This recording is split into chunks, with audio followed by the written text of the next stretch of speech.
Everything is about to change for the US dollar. The central bank governors from the now 10 BRICS nations are meeting in Moscow for some very high level economic and monetary discussions. And according to BRICS published calendar, these same officials are set to meet again in July and September, and what appears to be preparatory work for a major announcement during the 16th BRICS summit this October in Kazan, Russia. Now, I don't know about you, but my spidey senses are telling me that these central bankers are working on something big and that we might soon see, at long last, BRICS finally make a move to really challenge the US dollar as the world's global reserve currency. And that, ladies and gentlemen, has wild potential ramifications for everything, especially for the US dollar, of course, the world's other major currencies, for gold, for Bitcoin. So in today's video, let's break this situation down.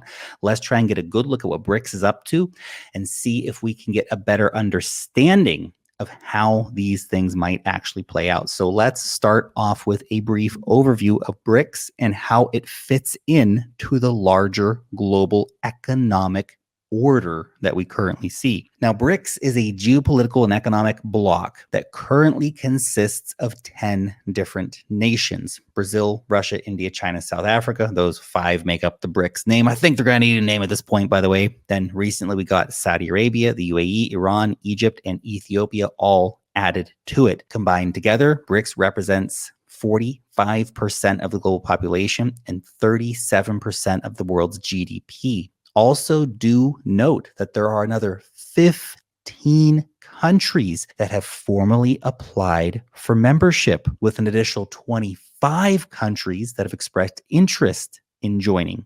These guys are not messing around. Now, look, BRICS' mission is essentially to create a multipolar world in terms of both a political multipolar world, but also an economic multipolar world. In other words, BRICS nations believe that the Western powers, which primarily, of course, consist of the USA, the EU, Japan, and a few other small countries, basically that they have an unfair stranglehold over everyone else and that they're not cool with that.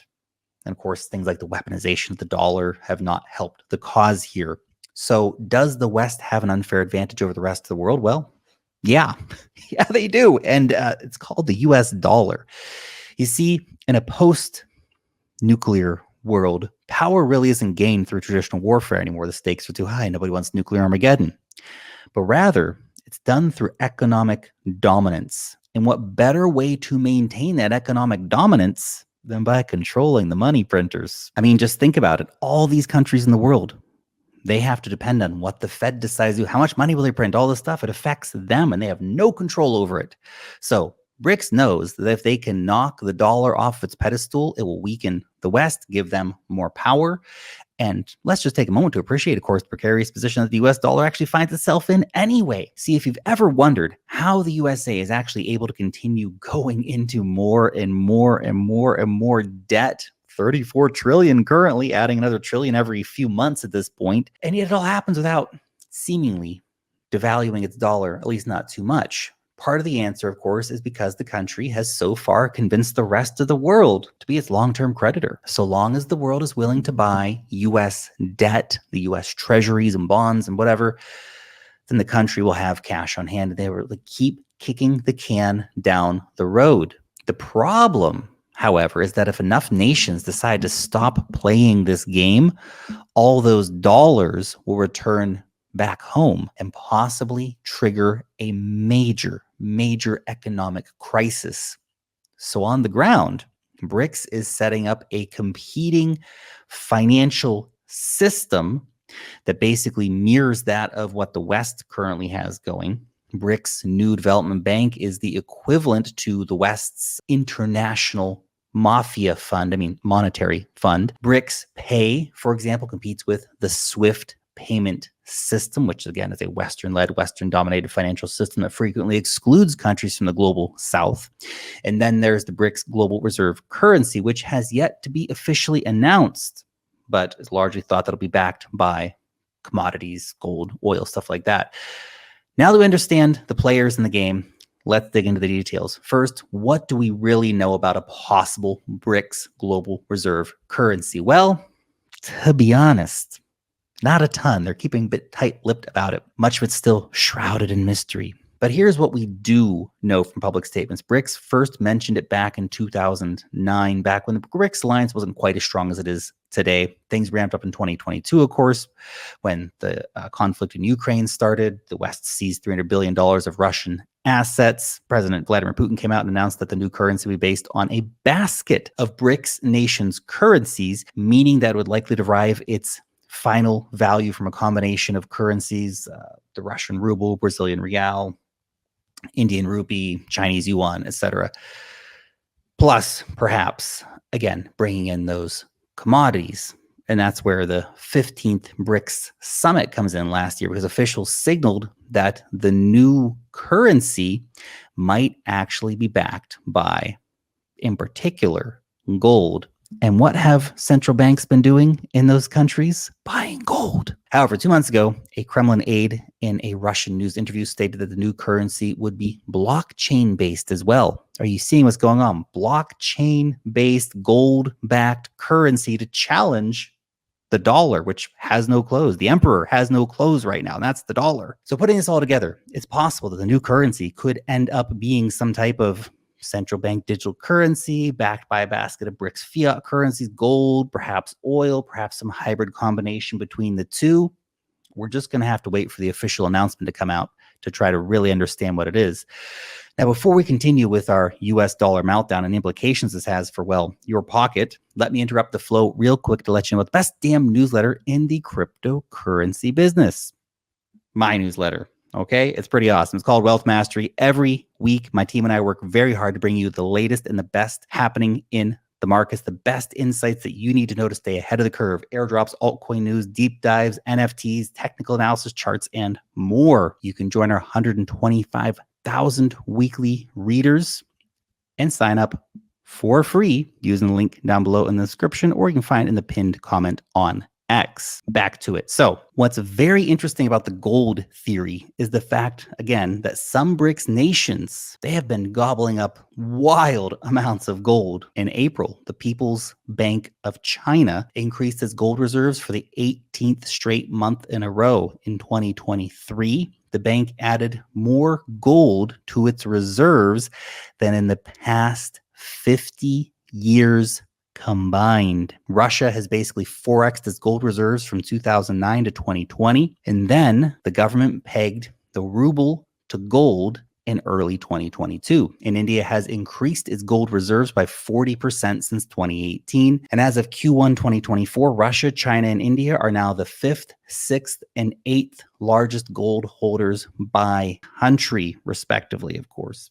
USA is still number one if you believe the USA's reporting numbers on how much gold they actually own. Now, just to be clear, the BRICS nations buying gold could signal that their new currency will be backed by the metal, but it could equally show that the nations simply fear that the US dollar's decline more generally, or that the US dollar is going to be weaponized against them as well. Maybe China and India might be thinking that, for example. This is supported by the fact that China has been steadily unloading US Treasury securities since 2014, well below $1 trillion. Now I think they have about 600 billion left or something like that.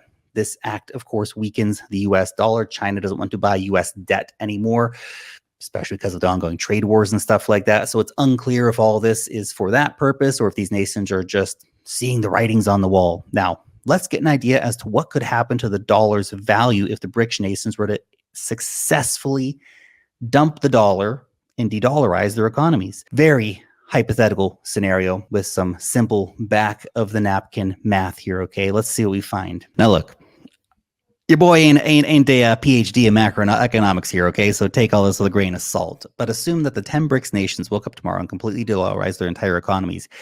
Obviously, that never happens overnight. Of course, but just play along with the thought experiment here. The world's total GDP is around $100 trillion. And remember that these 10 economies make up 37% of that. So according to the Bank of International Settlements, 50% of global trade is dollar denominated, but without the US as a trading partner, we're left with 22% or 22 trillion. So $22 trillion times 37% is $8.14 trillion. This number represents the amount of US dollars that the 10 BRICS nations would essentially be dumping or not having the demand for by completely de-dollarizing their economies.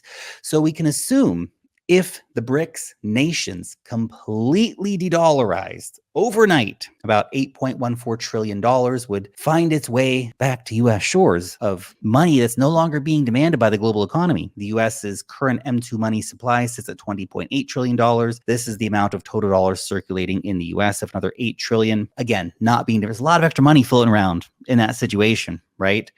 The money supply coming back to the U.S. would be significant, let's say. Now, does this mean that the U.S. inflation rate would increase by the same amount? No, it doesn't quite work like that. There are a bunch of other factors obviously at play, but it is safe to say that if BRICS was to completely de-dollarize, then it would significantly have an effect on the U.S. economy, from inflation to a debt crisis to potential hyperinflation, gosh knows what, but that's a lot of money going out the door. Because remember, the emperor has no clothes. The US dollar is backed by nothing, $34 trillion in debt, and they're already having a hard time finding buyers for this debt. It's kind of dark, okay? But an event like this would also bring some serious political and social instability to the United States, potentially. Obviously, we don't want that to happen. That's scary stuff. Nobody wishes that. Now, I think there, of course, is hope in this situation as well. And of course, that hope, it's Bitcoin. Of course, we're coming back to Bitcoin, guys. See, Bitcoin is actually a really interesting variable in a multipolar monetary order for two reasons. First, the very fact that people will witness various fiat currencies rise and fall. And if you've lived in a Western country, you've probably been relatively isolated from this, but it happens all the time out there in the world. Currency is really just a game that we all agree to correctly play together, but we don't set the rules. The banks set the rules, the government set the rules, and you have no effect over that. Currencies can and will change. In fact, that's exactly what they do. And second, given that no government or group can control Bitcoin or can change it to their benefit, this is very powerful in a world where fiat currencies do exactly that. Bitcoin offers transparency, a dependable unit of account. It stands in very stark contrast to the fiat madness, whether you're a dollar supporter or you want the BRICS currencies to come. Bitcoin doesn't care about any of that crap, and it's a much better alternative to any of that crap. And I think the world is slowly waking up to this, and it will continue waking up to this fact of monetary saviorness, if you will, because everything else out there, the fiat world, that's some scary shit, man. Thanks for watching.